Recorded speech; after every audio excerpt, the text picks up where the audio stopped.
నమస్తే అండి, నేను మీ కాపిల్ల నరేష్. మీరు చూస్తున్నారు ఎగురం టీవీ యూట్యూబ్ ఛానల్. ఫ్రెండ్స్, మనకు టీఎస్పీఎస్సీ నుంచి గ్రూప్ 1 సర్వీసెస్కు సంబంధించినటువంటి నోటిఫికేషన్ విడుదలైంది. క్లియర్ నోటిఫికేషన్ అంటే టోటల్ డీటెయిల్స్తో ఇచ్చినటువంటి జనరల్ రిక్రూట్మెంట్కి సంబంధించినటువంటి టోటల్ నోటిఫికేషన్ కాపీ అయితే మనకు వచ్చింది. ఇందులో తెలంగాణ పబ్లిక్ సర్వీస్ కమిషన్ వెబ్సైట్లో 2/5/2022 నుంచి 31/5/2022 వరకు ఆన్లైన్లో అప్లై చేసుకోవడానికి అవకాశం అయితే కల్పించారు. సో దీనికి సంబంధించినటువంటి వేకెన్సీలు అన్నింటినీ కూడా ఒకసారి క్లియర్గా చూసినట్లయితే మనకి ఇక్కడ చూడండి, డిప్యూటీ కలెక్టర్ ఉద్యోగాలు సివిల్ సర్వీసెస్ నుంచి 42 ఉద్యోగాలు ఉన్నాయి. 18 నుంచి 44 సంవత్సరాల వయసు ఉంది. డిప్యూటీ సూపరింటెండెంట్ పోలీస్కు సంబంధించి అత్యధికంగా 91 ఉద్యోగాలు ఈసారి ఫిల్ చేయడం జరుగుతున్నది. 21 సంవత్సరాల నుంచి 31 సంవత్సరాల వయసు ఉంది. కమర్షియల్ ట్యాక్స్ ఆఫీసరు 41 ఉద్యోగాలు ఉన్నాయి. 18 నుంచి 44 సంవత్సరాల వయస్సు. ఈ విధంగా మనకు అన్నిటికంటే ఎక్కువగా మనకు పంచాయతీరాజ్ డిపార్ట్మెంట్లో ఎంపీడీఓ ఉద్యోగాలు 121 ఉన్నాయి. దీనికి 18 నుంచి 44 సంవత్సరాల వయస్సునైతే ఇవ్వడం జరిగింది. ఇలా 503 ఉద్యోగాలకు మనకు 18 రకాలైనటువంటి డిపార్ట్మెంట్ల నుండి 503 ఉద్యోగాలకు మనకు గ్రూప్ 1 ఉద్యోగాలకు నోటిఫికేషన్ అయితే విడుదల కావడం అయితే జరిగింది. సో దీనికి సంబంధించినటువంటి ఎగ్జామ్ ప్యాటర్న్ అనేది కూడా ఇక్కడ మనకి ఇవ్వడం జరిగింది. ఫస్ట్ ప్రిలిమినరీ టెస్ట్ ఉంటుంది. ఆబ్జెక్టివ్ టైప్లో ఇది కొంతమందిని ఫిల్టర్ చేయడానికి అని అనుకోవచ్చు. నిన్న ఒకరిద్దరు అడిగారు అసలు ప్రిలిమినరీ అంటే ఏంటి సార్ అని చెప్పేసి. ఇందులో రెండు దశలలో ఎగ్జామ్స్ అయితే నిర్వహిస్తారు. మొదటి దశలో ప్రిలిమినరీ ఎగ్జామ్ పెడతారు. ఇది ఒక ఎగ్జామ్ పెట్టి ఇది జూలైలో లేదా ఆగస్టులో నిర్వహిస్తారు. ఈ ఎగ్జామ్లో క్వాలిఫై అయినటువంటి అభ్యర్థులలో 1:50 ఒక పోస్టుకు 50 మందిని సెలెక్ట్ చేసి వాళ్ళకు మెయిన్ ఎగ్జామ్ అనేది నిర్వహిస్తారు. ఈ మెయిన్ ఎగ్జామ్స్లో మనకు ఎక్కువ పేపర్స్ ఉంటాయి. ఇది పూర్తిగా డిస్క్రిప్టివ్గా ఉంటుంది. డిస్క్రిప్టివ్ విధానంలో ఓఎంఆర్ షీట్ విధానంలో కాకుండా డిస్క్రిప్టివ్ విధానంలో మనకు ఎగ్జామ్ అనేది ఉంటుంది. ఇది తెలంగాణ సివిల్స్గా భావించేటువంటి అతిపెద్ద ఉద్యోగాలు కాబట్టి ఈ విధమైనటువంటి ఎగ్జామినేషన్ అనేది ఉంటుంది.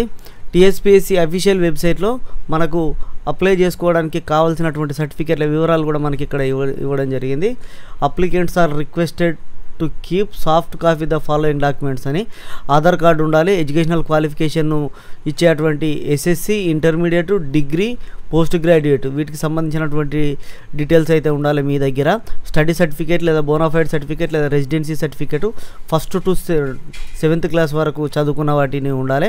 ఒకవేళ 1 నుంచి 7వ తరగతి వరకు గల స్టడీ సర్టిఫికేట్ లేకపోతే ఏం చేయాలని చెప్పేసి నేను నిన్న కానిస్టేబుల్, ఎస్ఐ ఉద్యోగాలకు సంబంధించినటువంటి వివరించేటప్పుడు క్లియర్గా చెప్పినా ఒకసారి చూసుకోండి. And community certificate, SC, ST, BC certificate, BC వాళ్ళ అయితే కమ్యూనిటీ సర్టిఫికేట్ ఉండాలి. ఇలా బీసీ వాళ్ళకు సపరేట్గా నాన్ క్రీమీ లేయర్ సర్టిఫికేట్ ఉండాలి. నిన్న దానిలో కూడా చెప్పిన ఇక్కడ నాన్ క్రీమీ లేయర్ సర్టిఫికేట్ ఒకవేళ లేకపోతే మీకు బీసీ రిజర్వేషన్ అనేది వర్తించదు, చూసుకోండి. And latest income and asset certificate for EWS వాళ్ళకు అని చెప్పేసి చెప్పిండు. లేటెస్ట్గా తీసుకున్నటువంటి ఇన్కమ్ లేదా అసెట్ సర్టిఫికేట్ ఉండాలి. ఈడబ్ల్యూఎస్ సర్టిఫికేట్ తీసుకున్నా సరిపోతుంది. ఇంకా స్పోర్ట్స్ వాళ్ళకు స్పోర్ట్స్ సర్టిఫికేట్, మిగతా అప్లికేబుల్ అయినటువంటి స్పెషల్ సర్టిఫికేట్స్ ఏమైనా ఉంటే అవి ఎన్సీసీకి సంబంధించి కానీ ఇట్లాంటివి ఉంటాయి కదా, ఏజ్ రిలాక్సేషన్కి అవి పెట్టుకునే వాళ్ళు, సో అవి. అండ్ ఇక్కడ ఎడ్యుకేషనల్ క్వాలిఫికేషన్ 18 ఉద్యోగాలకు సంబంధించినటువంటి ఎడ్యుకేషనల్ క్వాలిఫికేషన్స్ అయితే ఇచ్చాడు. ఇందులో మ్యాక్సిమము అన్నింటికీ కూడా బ్యాచిలర్ డిగ్రీ ఉంటుంది మ్యాక్సిమం. అయితే కొన్ని ఉద్యోగాలకు మాత్రమే ఇక్కడ మెకానికల్ ఇంజనీరింగ్ అంటే ఇక్కడ ఆర్టీఓ ఉంటుంది కదా, ఆర్టీఓ ఉద్యోగాలు ఉంటాయి కదా, దానికి మెకానికల్ ఇంజనీరింగ్లో డిగ్రీ చేసి ఉండాలి అని అన్నాడు. ఇంకా 1-2 ఉద్యోగాలకు కొద్దిగా స్పెషల్గా ఇక్కడ మెన్షన్ చేయడం జరిగింది. సో అవి తప్ప మిగతా అన్నిటికి కూడా నార్మల్ డిగ్రీ ఉంటే సరిపోతుంది. ఇక్కడ చూడండి, అసిస్టెంట్ ట్రెజరీ ఆఫీసర్కు సంబంధించినటువంటి కామర్స్ లేదా ఎకనామిక్స్లో మాత్రమే డిగ్రీ ఉండాలని చెప్పేసి అయితే తెలియజేయడం జరిగింది. ఒకసారి మీరు చూసుకోండి, 18 ఉద్యోగాలకు సంబంధించినటువంటి క్వాలిఫికేషన్లు అన్నీ కూడా ఇక్కడ మెన్షన్ చేయడం జరిగింది. ఒకసారి చూసుకోండి. అయితే డిస్టెన్స్ ఎడ్యుకేషన్ చేసిన వాళ్ళు కూడా ఇక్కడ అర్హులే. కాకపోతే ఆ డిస్టెన్స్ ఎడ్యుకేషన్ అనేది ఇక్కడ మనకు క్లియర్గా మెన్షన్ చేసిండు. టెరిటోరియల్ జ్యూరిస్డిక్షన్ ఇచ్చినటువంటి అంటే 27/6/2013లో యూజీసీ ఇచ్చినటువంటి గైడ్లైన్స్ ప్రకారము టెరిటోరియల్ జ్యూరిస్డిక్షన్ ఆధారంగానే మనకు ఈ సర్టిఫికేట్ అనేవి చెల్లుబాటు అవుతాయని చెప్పేసి చెప్పారు. దీనికి సంబంధించి నేను గతంలో కూడా చాలా వీడియోలు కూడా చేసిన, ఒకసారి చూడండి. కొన్ని యూనిఫామ్ సర్వీసెస్కు సంబంధించినటువంటి ఫిజికల్ రిక్వైర్మెంట్స్ కూడా చూస్తారు. Notification number 2, notification number 9. ఇది ఇందులో మనకు హైట్ చూస్తారు 167.6. ఇలా యూనిఫామ్ సర్వీసెస్లకు మాత్రమే ఉంటుంది. సో చూసుకోండి, ఇందులో హైట్తో పాటు చెస్ట్ కూడా చూస్తారు. 86.3 అండ్ 5 సెంటీమీటర్స్ అనేది ఇన్స్పిరేషన్ అనేది ఉండాలి, అంటే శ్వాస తీసుకున్నప్పుడు. సో ఈ విధంగా యూనిఫామ్ సర్వీసెస్కి మాత్రమే ఉంటుంది, మిగతా అన్నిటికీ నార్మల్గానే ఉంటుంది, చూసుకోండి. దీనికి సంబంధించినటువంటి ఏజ్ వచ్చేసి మనకు మొన్న ఇచ్చినటువంటి రూల్ ప్రకారమే ఇచ్చిండు. ఏజ్కి సంబంధించినటువంటి డీటెయిల్స్ ఆల్రెడీ మీరు తెలుసుకున్నారు, అక్కడ పక్కనే ఉన్నది, పోస్ట్ పక్కనే. ఈ ఏజ్ రిలాక్సేషన్ అనేది ఎవరెవరికి వర్తిస్తుంది అనే డీటెయిల్స్ కూడా మనకి ఇక్కడ ఇచ్చిండు. తెలంగాణ స్టేట్ గవర్నమెంట్ ఎంప్లాయీస్ ఎవరైనా ఉంటే వాళ్ళకు 5 సంవత్సరాల ఏజ్ రిలాక్సేషన్ వర్తిస్తుంది. అయితే ఆర్టీసీ డిపార్ట్మెంట్ కానీ, కార్పొరేషన్ డిపార్ట్మెంట్ కానీ, మున్సిపల్ డిపార్ట్మెంట్లు కానీ వీళ్ళు నాట్ ఎలిజిబుల్ అన్నమాట, అంటే ప్రభుత్వ ఉద్యోగం కిందికి రారు, గమనించండి. ఎక్స్ సర్వీస్ మెన్ వాళ్ళకి 3 సంవత్సరాల ఏజ్ రిలాక్సేషను, ఎన్సీసీ వాళ్ళకు 3 సంవత్సరాల age relaxation, SC, ST, BC and EWS వీళ్ళకు 5 సంవత్సరాల ఏజ్ రిలాక్సేషన్ ఉంటుంది. ఫిజికల్లీ హ్యాండిక్యాప్డ్ పర్సన్స్కు 10 సంవత్సరాల ఏజ్ రిలాక్సేషన్ ఉంటుంది. సో వీటికి సంబంధించినటువంటి సర్టిఫికేట్స్ మీరు ప్రొవైడ్ చేస్తేనే ఈ రిజర్వేషన్ అనేది అవైల్ చేస్తారు. కాబట్టి అన్నిటికంటే ముందుగా సర్టిఫికేట్ల పైన దృష్టి పెట్టే ప్రయత్నం అయితే చేయండి. ఇక ఎగ్జామినేషన్ ఫీ విషయానికి వస్తే టీఎస్పీఎస్సీ వాళ్ళు చాలా ఉదార స్వభావం గల వాళ్ళు, ఎందుకంటే మన దగ్గరికి వెళ్ళి ఎక్కువ గుంజరు. కేవలం 200 రూపాయల ఫీజు మాత్రమే ఉంటుంది. అందులో SC, ST, BC and EWS, pH and ex service men వాళ్ళకు కొంత రిజర్వేషన్ కూడా ఇస్తారు, ఎక్కువ పైసలు అయితే తీసుకోరు మనకు, ఇదొక్కటి మెచ్చుకోదగ్గదే. ఇక ఎగ్జామినేషన్ సెంటర్స్ వస్తే చూసినట్లయితే మనం ఒకసారి పారా 2లో ఎగ్జామినేషన్ సెంటర్స్ అనేటివి మనకు 33 జిల్లాల ప్రకారం అయితే ఇవ్వడం జరిగింది. ఇందులో అన్ని జిల్లాలలో మనకు ఎగ్జామినేషన్ సెంటర్స్ అయితే ఇవ్వడం జరిగింది. అయితే మనకు ఖచ్చితంగా ఏవైనా 12 సెంటర్లను మనం ఆన్లైన్ అప్లికేషన్ చేసేటప్పుడు మెన్షన్ చేయాల్సి ఉంటుంది. 12 సెంటర్లు తప్పనిసరిగా మెన్షన్ చేస్తే అందులో మనకు ఆర్డర్ వైజ్గా first priority, second priority, third priority అట్లా చూసి మనకు ఎగ్జామ్ సెంటర్ని అయితే నిర్ణయిస్తారు. అండ్ అప్లికేషన్ చేసే విధానాన్ని నేను సపరేట్గా ఒక వీడియో చేస్తాను, ఆ వీడియో చూసి మీరు అప్లై చేసుకోవచ్చు. నేను అప్లికేషన్లు ఓపెన్ అయిన తర్వాత మీకు తప్పనిసరిగా ఆ వీడియోని అయితే అందజేయడం జరుగుతుంది. ఇక సర్టిఫికేట్ వెరిఫికేషన్కి వెళ్ళేటప్పుడు మీరు తీసుకెళ్లాల్సినటువంటి సర్టిఫికేట్స్ అంటూ కూడా మనకి ఇక్కడ ఇవ్వడం జరిగింది. చూడండి, పీడిఎఫ్ అప్లికేషన్ ఫామ్ మీరు అప్లై చేసుకున్న తర్వాత మీ అప్లికేషన్ ఫామ్ను తప్పనిసరిగా తీసుకెళ్ళాలి. మీరు ఎగ్జామ్ రాసిన తర్వాత హాల్ టికెట్ను పడేయొద్దు, ఆ హాల్ టికెట్ కూడా సర్టిఫికేట్ వెరిఫికేషన్లో చూస్తారు.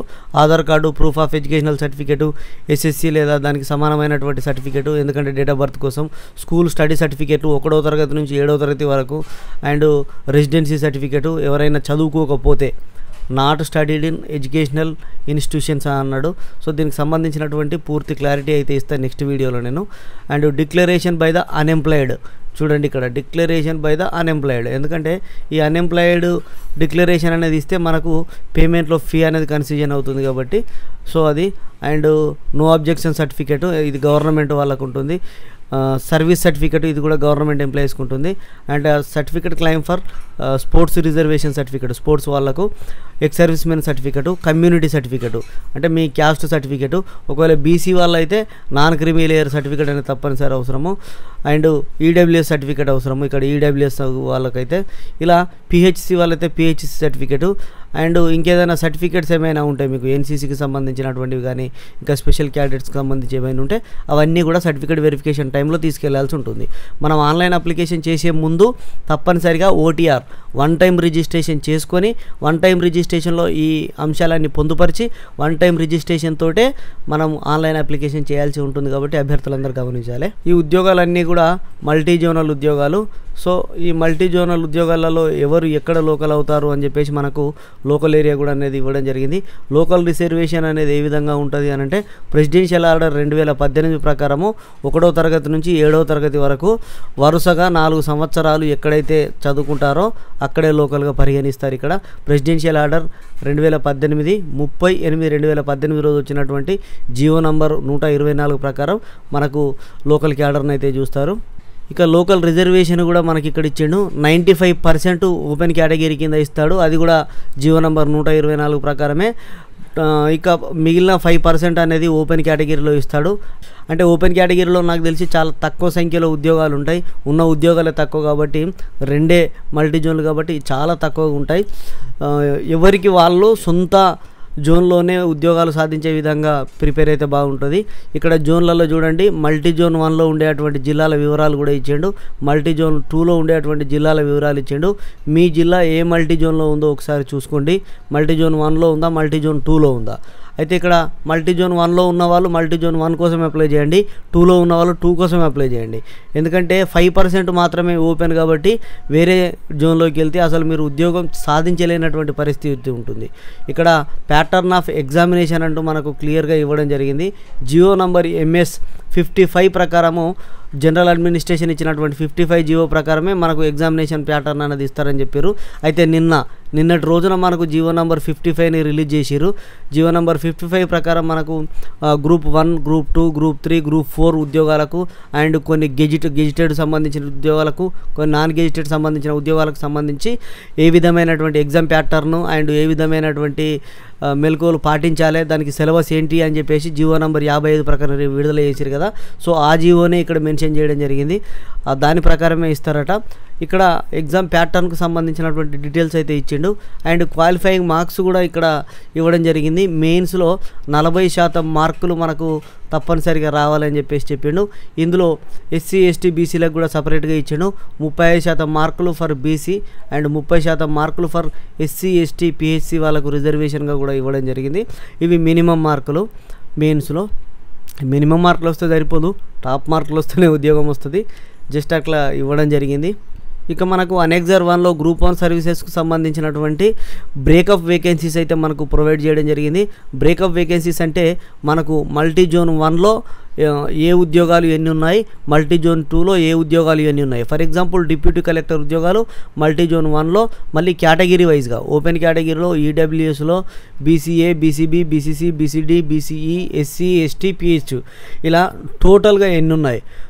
టోటల్గా 19 + 23 ఈ విధంగా డిప్యూటీ, ఈ 2 కలిపితే డిప్యూటీ కలెక్టర్ ఉద్యోగాలు అండ్ ఈ 2 వచ్చేసి డిప్యూటీ సూపరింటెండెంట్ ఉద్యోగాలు. మల్టీ జోన్ 1 మొదటిది, మల్టీ జోన్ 2 రెండవది. ఇలా కమ్యూనిటీ వైజ్గా ఉండేటువంటి ఖాళీల వివరాలు కూడా మీరు చూడొచ్చు. ఇలా ఎక్స్ప్లెయిన్ చేస్తూ పోతే చాలా టైం పడుతుంది కాబట్టి ఒకసారి చూసుకోండి.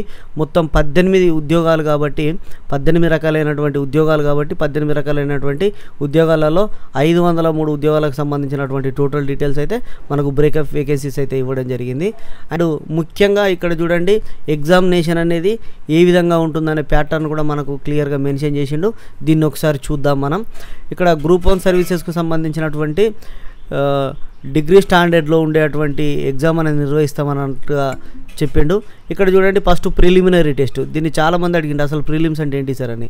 ఫస్ట్ ఏం చేస్తారంటే 150 క్వశ్చన్లకు 150 మార్కులకు మనకు ప్రిలిమినరీ టెస్ట్ నిర్వహిస్తారు. ఇది 2.5 గంటల పాటు ఉంటుంది. 150 మార్కులు ఉంటాయి. ఇందులో క్వాలిఫై అయితేనే మనకు మెయిన్స్ ఎగ్జామ్ అనేది నిర్వహిస్తారు. ఆ మెయిన్స్లో ఫస్ట్ జనరల్ ఇంగ్లీష్ అనేది క్వాలిఫై టెస్ట్ ఉంటుంది. అది 3 గంటల పాటు ఉంటుంది. 150 మార్కులు ఉంటుంది. దీని తర్వాత మనకు మెయిన్స్లో 6 పేపర్లు ఉండడం జరుగుతుంది. మనం 3 రోజులు ఎగ్జామ్ రాయాలి. Paper 1, paper 2, paper 3, paper 4, paper 5, paper 6 ఇలా 6 ఎగ్జామ్స్ అయితే ఉండడం జరుగుతుంది. ఈ 6 ఎగ్జాములలో పేపర్ 1 వచ్చేసి జనరల్ ఎస్సే ఉంటుంది. ఈ ఎగ్జామ్ 3 గంటల పాటు ఉంటుంది. 150 మార్కులు మొత్తం డిస్క్రిప్టివ్లే ఉంటుంది. అండ్ పేపర్ 2 వచ్చేసి హిస్టరీ, కల్చర్ అండ్ జాగ్రఫీ. ఈ 3 అంశాలకు సంబంధించి 3 గంటల పాటు ఎగ్జామ్ ఉంటుంది 150 మార్కులకు. దీని తర్వాత అంటే ఇక్కడ మొత్తం దానికి సంబంధించిన టోటల్ డీటెయిల్స్ కూడా ఇచ్చిండు, మీరు ఒకసారి చూసుకోండి. దాని తర్వాత ఇండియన్ సొసైటీ, కాన్స్టిట్యూషన్ అండ్ గవర్నెన్స్కి సంబంధించి 150 మార్కులకు 3 గంటల ఎగ్జామ్ ఉంటుంది. ఎకానమీ అండ్ డెవలప్మెంట్కి సంబంధించి 3 గంటల పాటు 150 మార్కులకు ఎగ్జామ్ అయితే ఉంటుంది. Science and technology and data ఇంటర్ప్రిటేషన్కి సంబంధించినటువంటి 3 గంటల పాటు 150 మార్కుల పేపర్ ఉంటుంది. అండ్ 6వ paper Telangana movement and state ఫార్మేషన్కి సంబంధించి 3 గంటల పాటు 150 మార్కుల పేపర్ అనేది ఉంటుంది. ఇలా మనకు 6 మెయిన్స్ ఎగ్జామ్స్తో పాటు ఒక క్వాలిఫైయింగ్ ఎగ్జామ్, మొత్తం 7 ఎగ్జామ్స్ ఉంటాయి. అండ్ ప్రిలిమినరీ టెస్ట్ ఉంటుంది. ఇలా 8 ఎగ్జామ్స్ ఉంటాయి. మొత్తం టోటల్గా 900 మార్కులు అనేవి ఉంటాయి. ఈ 900 మార్కులతో పాటు గతంలో ఇంటర్వ్యూ కూడా ఉండేది. ఆ ఇంటర్వ్యూని ఇప్పుడు రద్దు చేయడం వల్ల కేవలం 900 మార్కులకు మాత్రమే మనకు రిక్రూట్మెంట్ అయితే చేస్తారు. ఎవరైతే టాలెంట్ ఉండి ఎవరైతే కరెక్ట్ ఎగ్జామ్ రాస్తారో వాళ్ళకే ఉద్యోగం వచ్చే అవకాశాలు అయితే ఉంటాయి ఈసారి. అండ్ దానికి సంబంధించినటువంటి జనరల్ స్టడీస్కి సంబంధించినటువంటి మెంటల్ ఎబిలిటీకి సంబంధించినటువంటి ప్రిలిమినరీ టెస్ట్కి సంబంధించిన ఇక్కడ సిలబస్ అయితే ఇవ్వడం జరిగింది, చూసుకోండి. ఇది 10th క్లాస్ స్టాండర్డ్లో ఇంగ్లీష్కు సంబంధించినటువంటి మెయిన్స్ ఎగ్జామ్లో క్వాలిఫైయింగ్ ఎగ్జామ్స్ 10th క్లాస్ స్టాండర్డ్లో ఎగ్జామ్ ఉంటుందన్నట్టుగా తెలియజేయడం జరిగింది. అండ్ పేపర్ 1 జనరల్ ఎస్ఏకి సంబంధించినటువంటివి సెక్షన్ 1, సెక్షన్ 2, సెక్షన్ 3లో ఏమేమి ఉంటాయని, and paper 2 history and culture and జాగ్రఫీలో ఏ అంశాలు ఉంటాయి అన్నట్టుగా మనకి ఇక్కడ తెలియజేయడం జరిగింది. సిలబస్ అయితే చాలా పెద్దగా ఉంటుంది. ప్రతి అంశం paper 1, paper 2, paper 3, paper 4, paper 5, paper 6 అన్నిట్లలో ఉండేటువంటి అంశాలు వీటిని చదవాలి, ఏ సిలబస్ ఉంటుందంటూ మనకి ఇక్కడైతే క్లియర్గా వివరించడం జరిగింది. ఒకసారి చూసుకోండి. ఈ సిలబస్ను దృష్టిలో పెట్టుకొని చదవండి. గ్రూప్ 1కు సంబంధించి స్పెషల్గా తయారు చేసినటువంటి పుస్తకాలు అయితే ఏముండవు, ఎందుకంటే ఎస్ఏ లాగా ఉంటుంది కాబట్టి. సో అన్ని పుస్తకాలు చదివి ఆ అంశం పైన మీరు క్షుణ్ణంగా స్టడీ చేసి మీ అనాలసిస్ను రాయాల్సి ఉంటుంది గ్రూప్ 1 అంటే. కాబట్టి అభ్యర్థులారా, గ్రూప్ 1 కోసం స్పెషల్గా ఉండదు, గ్రూప్ 2 కోసం విడుదలైనటువంటి పుస్తకాలన్నింటినీ చదివి అందులో మీ అనాలిసిస్ను రాస్తే సరిపోతుంది ఎస్ఏ వారిగా. సో గ్రూప్ 2కు సంబంధించినటువంటి పుస్తకాలే గ్రూప్ 1కు ఉపయోగపడతాయి కాబట్టి చూడండి. ఇక్కడ అనెక్సర్ 4 కూడా ఇచ్చిండు, ఇన్స్ట్రక్షన్స్ టు ద క్యాండిడేట్స్. ఒకసారి ఇవన్నీ కూడా చదువుకోండి మీరు. ఇదండి గ్రూప్ 1 నోటిఫికేషన్కి సంబంధించినటువంటి పూర్తి వివరాలు. ఇంకా ఏమైనా మిస్ అయితే సూపర్ థ్యాంక్స్లో మీరు కామెంట్ చేయండి, నేను మీకు తప్పనిసరిగా రిప్లై ఇస్తాను. నార్మల్ కామెంట్ కంటే సూపర్ థ్యాంక్స్ కామెంట్ కొద్దిగా పవర్ఫుల్. ఇప్పుడు మంచి అప్డేట్ వచ్చింది యూట్యూబ్లో, మీకు తప్పనిసరిగా రిప్లై ఇచ్చే ప్రయత్నం అయితే చేస్తాను 100%. వీడియో నచ్చితే లైక్ చేయండి. మరింత సమాచారం కోసం మన ఛానల్ సబ్స్క్రైబ్ చేసుకోండి. ఇలాంటి వీడియోల కోసం ఖచ్చితంగా సబ్స్క్రైబ్ చేసుకొని బెల్ బటన్ క్లిక్ చేయండి. సదా విద్యాసేవలో Eguram TV YouTube channel. Thank you everyone.